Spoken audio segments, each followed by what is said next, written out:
সম্মানিত দর্শক শ্রোতা, আসসালামু আলাইকুম।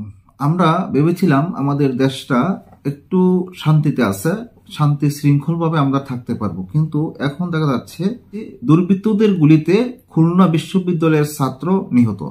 এখন খুলনা বিশ্ববিদ্যালয়ের একজন ছাত্র, সে মাস্টার্স পড়ুয়া একজন ছাত্র, 4-5টা মোটরসাইকেল করে কিছু দুর্বৃত্ত এসে তাকে আটক করে তার মাথায় গুলি করে তারা চলে যায়। এখন এখানে কেন তাকে এভাবে গুলি করেছে, তার কারণ কি? সে কি বৈষম্য বিরোধী ছাত্র আন্দোলনের সময় তাদের সাথে ছিল কি ছিল না, এবং তার সাথে কি দণ্ড, এটা বিষয়ে পুলিশ তদন্ত করেছে এবং যারা তাদেরকে খুন করেছে তাদেরকে দ্রুত গ্রেফতার করার জন্য পুলিশের কাজ চালিয়ে যাচ্ছে। আজকে এমন একটি ছেলেকে খুন করলো, তারা কারা, কেন করলো, আজকের এই বিষয়ে যদি আমরা জানতে চাই তাহলে একটা প্রতিবেদন সংগ্রহ করেছি জনপ্রিয় পত্রিকা কালের কণ্ঠের। এই প্রতিবেদনের মাধ্যমে আমরা যা পেয়েছি, তাকে কিভাবে খুন করেছে, কেন খুন করেছে, তাহলে আসুন আমরা বিস্তারিত দেখি। খুলনায় অর্ণব কুমার সরকার নামে এক বিশ্ববিদ্যালয়ের শিক্ষার্থীকে গুলি করে হত্যা করেছে দুর্বৃত্তরা।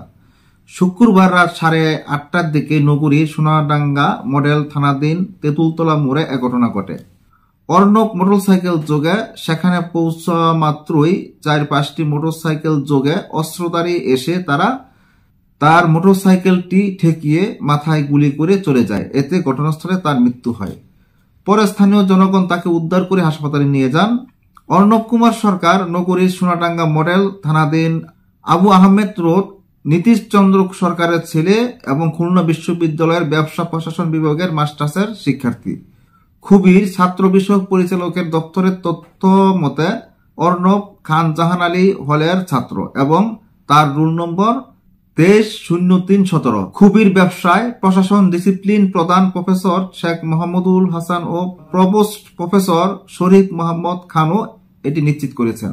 খুলনা মেট্রোপলিটন পুলিশের অতিরিক্ত উপকমিশনার মোহাম্মদ আহসান হাবিব বলেন, হত্যার খবর পেয়ে পুলিশ ঘটনাস্থলে গেছে। ঘটনার সঙ্গে জড়িতদের আটক অভিযান শুরু করেছে পুলিশ।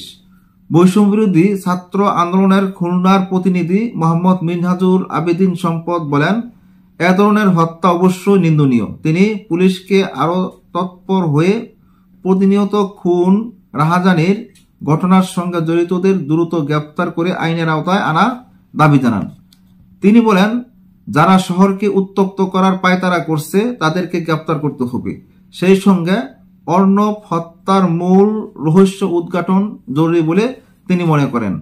নিহত খুবই শিক্ষার্থী অর্ণব কুমার সরকার বৈষম্য বিরোধী ছাত্র আন্দোলনের সঙ্গে ছিলেন কিনা এমন প্রশ্নের জবাবে সম্পদ বলেন, আন্দোলনে ছিলেন কিনা সেটি তার জানা নেই, তবে সামনের কাতারে তাকে কখনো দেখা যায়নি। অবশ্যই ছাত্র আন্দোলনের সঙ্গে থাকুক বা না থাকুক, একজন বিশ্ববিদ্যালয়ের ছাত্রকে এভাবে হত্যার কারণ উদ্ঘাটন এবং হত্যাকারীদের দ্রুত গ্রেফতার করতে হবে বলে তিনি উল্লেখ করেন।